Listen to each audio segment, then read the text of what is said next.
Hey, what's up? I'm Mo, And I'm Jo. and this is Mojo and the Outsiders podcast brought to you by Backwoods Adventure Mods. On this episode, we're going to be talking about Emerald Waters, the Buffalo River, and all things to do in Arkansas.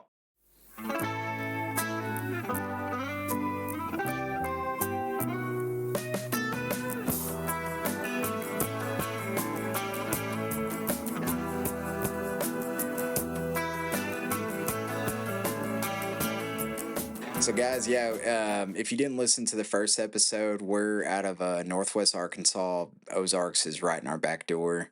It's a place that we really enjoy. It's super unique. There's really not a lot of places like it in the U.S. And I mean, honestly, we love it. It's home for us. So, Very true.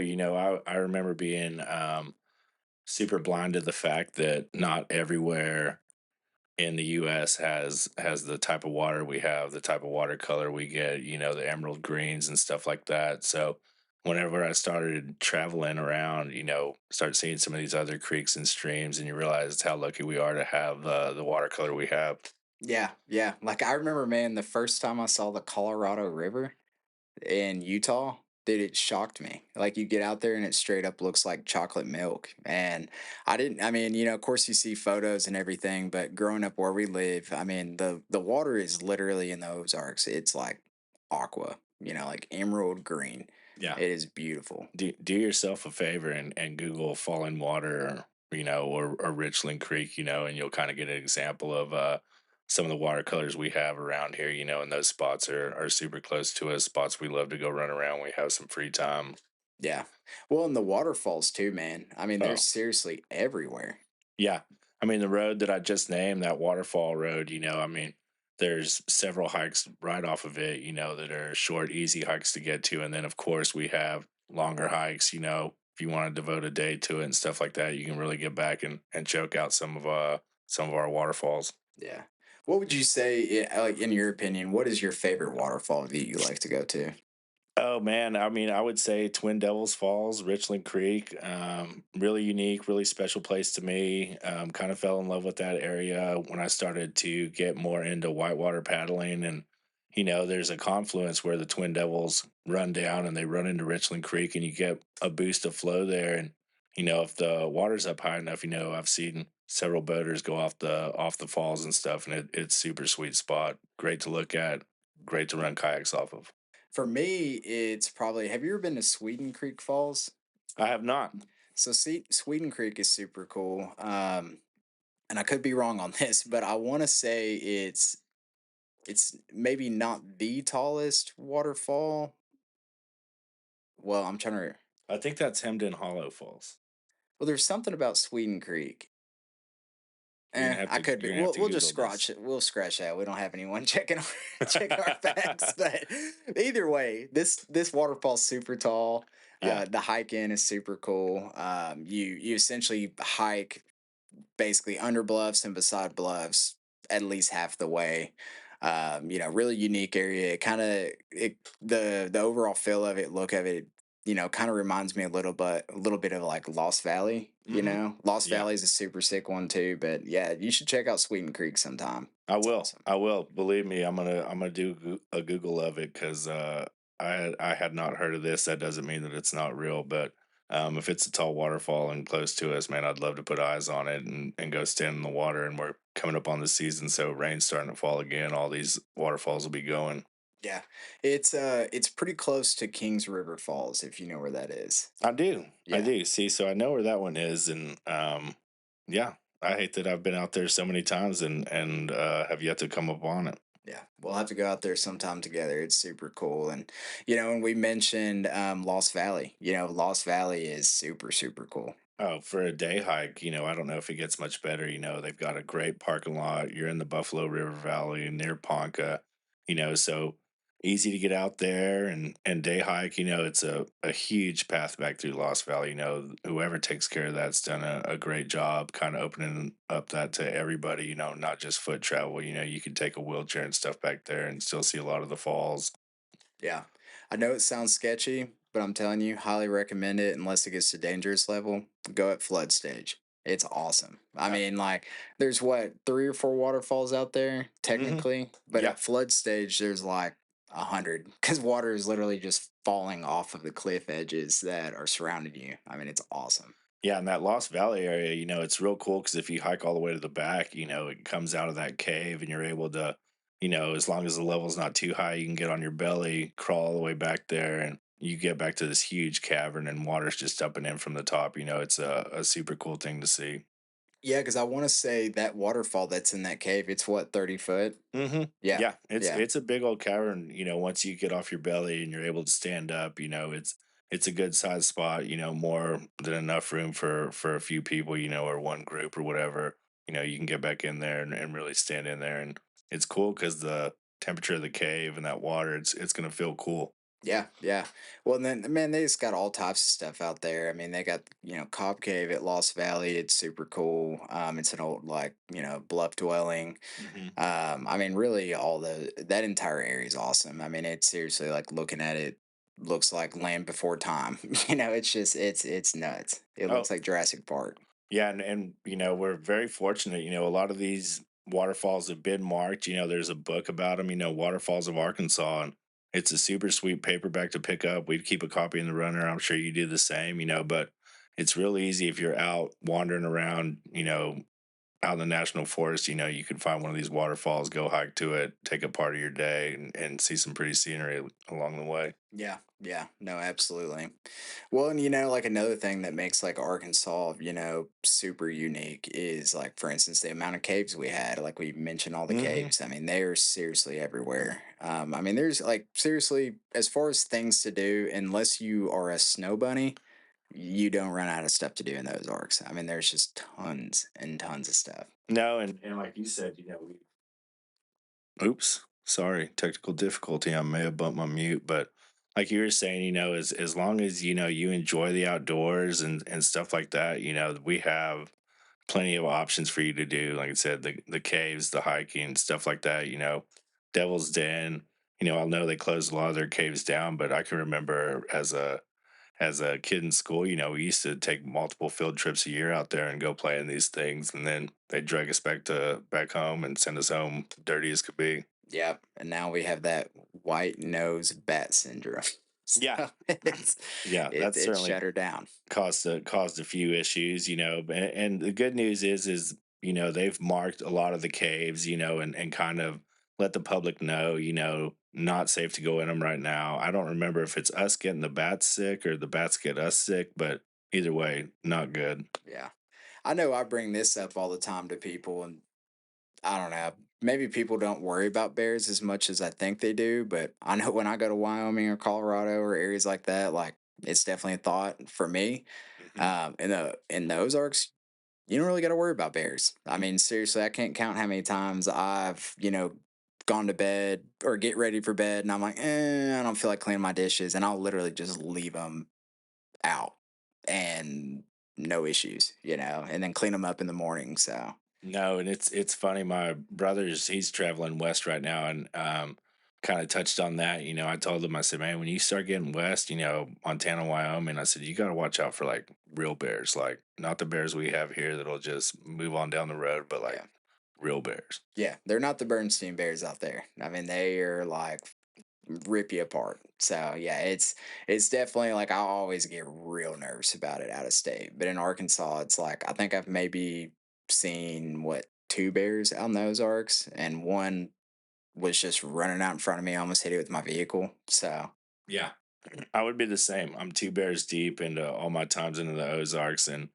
you're in around these parts. You're almost like thankful you saw one, or you come out bragging. It's almost like a highlight just because you don't see them as much around here. yeah, yeah, absolutely. Yeah, really the biggest concern around these areas, and really you don't even have to worry about it even that much, would be just hogs. Yeah. But I mean, really, they're not even an issue.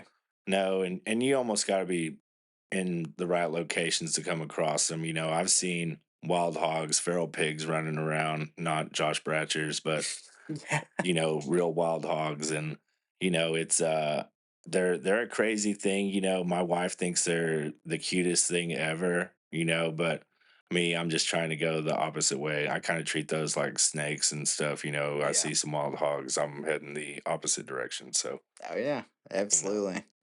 Yeah, and another thing about like those parks that I really like compared to, going to other states is we really don't have just a ton of regulation. I mean, you have MVUM trails, you have trails that are open, you have trails that are closed, you just follow the rules and everything's kosher. But they're really good about not closing stuff that often unless people are just absolutely acting a fool. no, and you know it as well as I do. There's places that people just trash, and we're lucky that these spots stay open. As long as they have people kind of clean up after the folks that keep trashing it and stuff like that. But no, very fortunate to have the amount of trails, the amount of public lands that we have access to in this area. Well, and like, uh, Mo, as far as like the history, I mean, that's something that I always really love seeing out in the Ozarks. I mean, you'll see random old homesteads everywhere. You'll see, rock walls that were made for homesteads Oh yeah, for and miles. it's super cool when you get out and you see these homesteads, and they take you back in time and you kind of imagine, what life would have been like, back when this house was built, back before there was, a college town and stuff like that, and just being able to live off the land, just a different way of living. Yeah. Actually, I got a question for you. Do you ever go and when you see a homestead, and I'm not talking about one of the ones that has like the sign out in front of it, but like just a random homestead, do you ever just get out of your truck and go check it out? I think you have to, right? I mean, like curiosity, right? If there's not a sign saying I can't be on that property or don't go and look at it, then sure I'll stay out. But you know it as well as I do. Most of these people that have these old homes and homesteads out on this land, they've preserved them for us, and a lot of times the door's open and they want you to walk through and kind of see how things were and how tiny houses were and stuff like that. Yeah. Yeah, I mean, like Dude Bub's cabin, Oh, I mean, yeah. that's like the one in the Ozarks. And it's the coolest thing. I mean, the guy keeps it open, lets you walk in, lets you walk out, just, asks that you're respectful, of course. But I mean, you walk in and I mean, it hadn't been touched since like the late 1800s, has it? I couldn't tell you the last time it was touched, but definitely a different way of living. I mean, the stairs go up at like a 60-degree angle, man. It's borderline a ladder, and then I'm not the biggest guy on the planet, but when I walk through, the doorways and entryways into this house, man, I've never felt bigger in my life, man. My head almost hits, the top plate, stuff like that. But Yeah. it just shows, they didn't build houses to be big and everything. It was what was needed, add that, and just move on. But definitely fortunate. Bub's Cabin's definitely a great spot. We've got spots down on the Buffalo River, and all down the Mulberry River. Any place that's water, kind of drew the people to them, and they'd set up shop and long as they could before the national park moved them out. Yeah. Dude, we got to talk about the buffalo. I love the buffalo. Oh my gosh. Probably number one spot for me, it's not, just rich with public lands as much as the national forest or that area near the Mulberry River, but just the beauty out there. You've got a herd of elk that wander through the valley and stuff like that, and then endless hikes, the river to float. I mean, honestly, one of the prettiest places, in the state.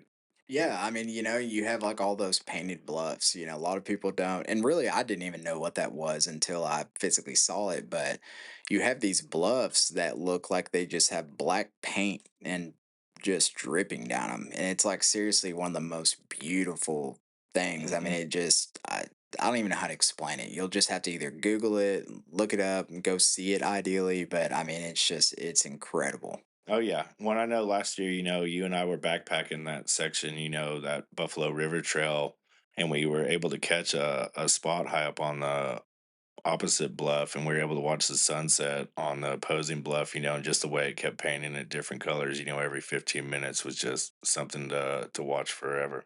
Yeah, so I mean, speaking on those elk, a lot of people don't know is those things were transplanted here into Arkansas, and it's funny when they'd first done it. These elk, smart animals, they had started making their way back home, to their original home. So they had started to move out of the Buffalo River Valley. So um, we kind of had to box them in for a while to keep them around, but now this is home to them, and it seems like this herd's just going to be around forever.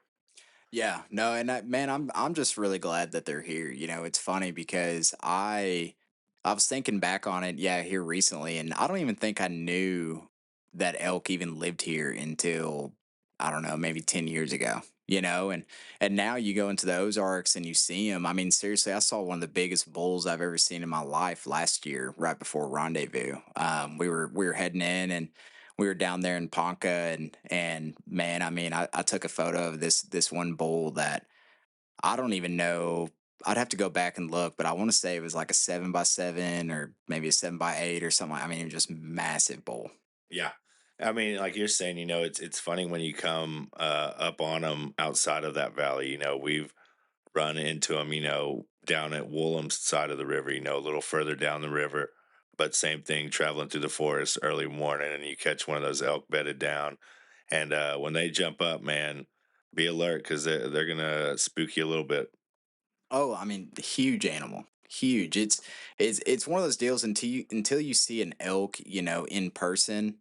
I mean, it's you don't really realize how big they are. You know, like Mo and I've seen moose, you know, up in Wyoming, and moose are huge. Don't get me wrong, Hmm. but we don't have anything that even close to that size in Arkansas other than elk.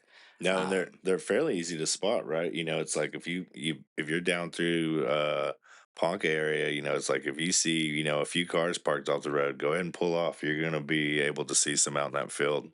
yeah, yeah, you'll definitely be in a treat for sure. And that field's what in it's in Ponca also, isn't it? Hmm. Yeah, I think that's the field I was in when I saw that big bull. Yeah.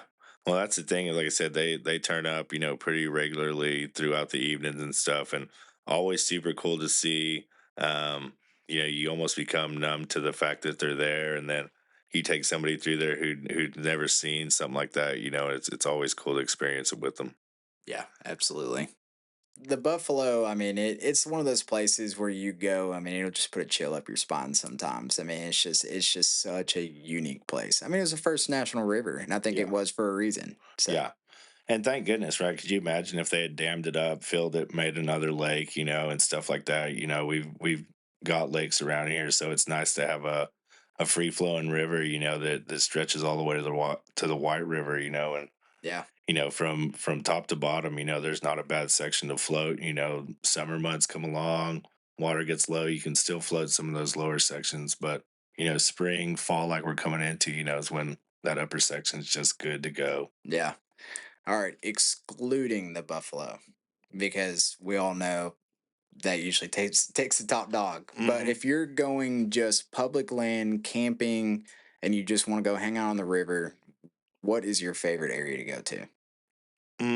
I mean, just I mean, it's hard for me to beat the Mulberry River if I'm not going to go to the Buffalo. The Mulberry is closest to me, an area I've been going to for 20 plus years.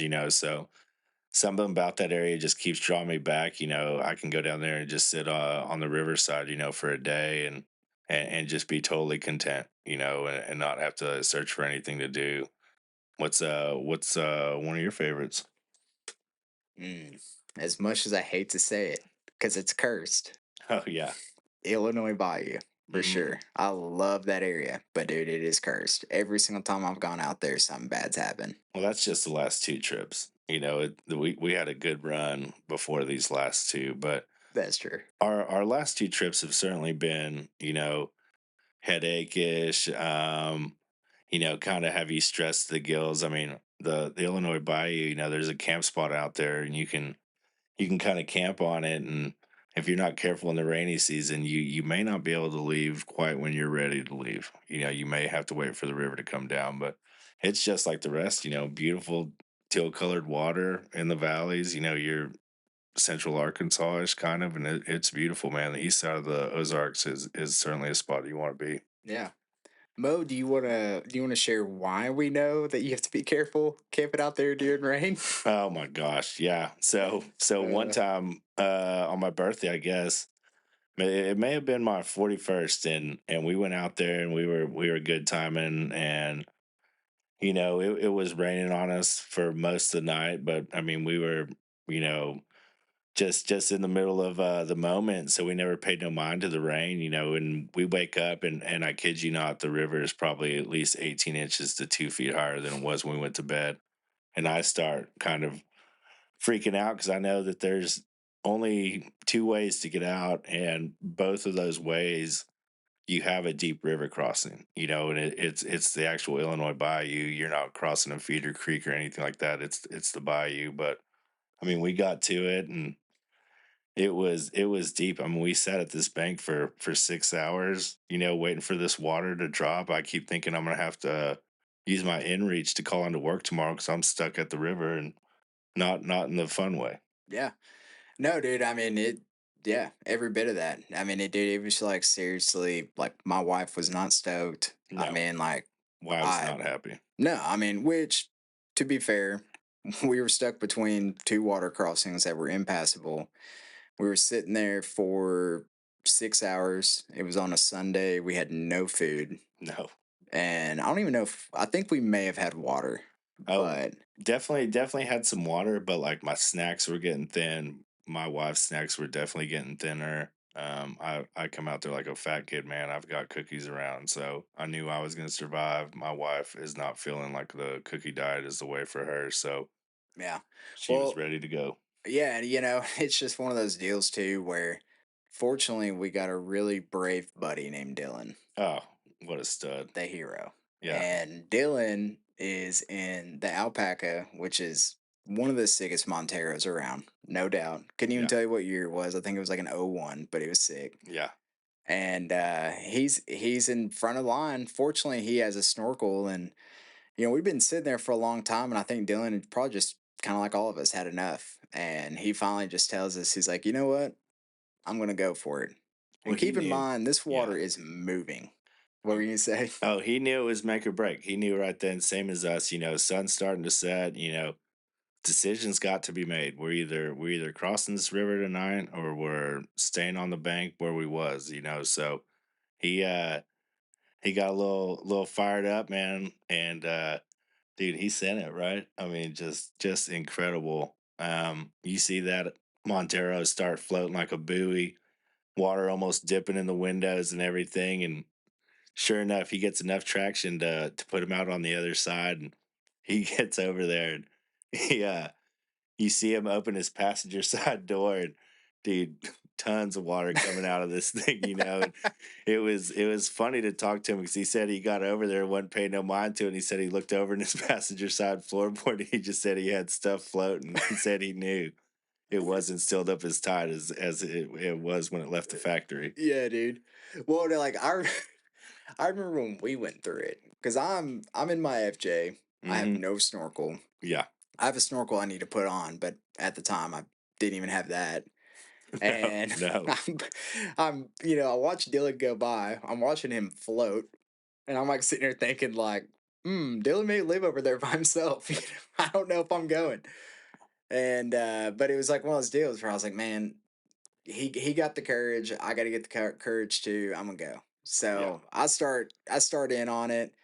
Vehicle starts floating. It's funny, like we have our three dogs in the back. My wife's in the front seat, and if you know anything about FJ Cruisers, they're two door. They don't have a full rear door.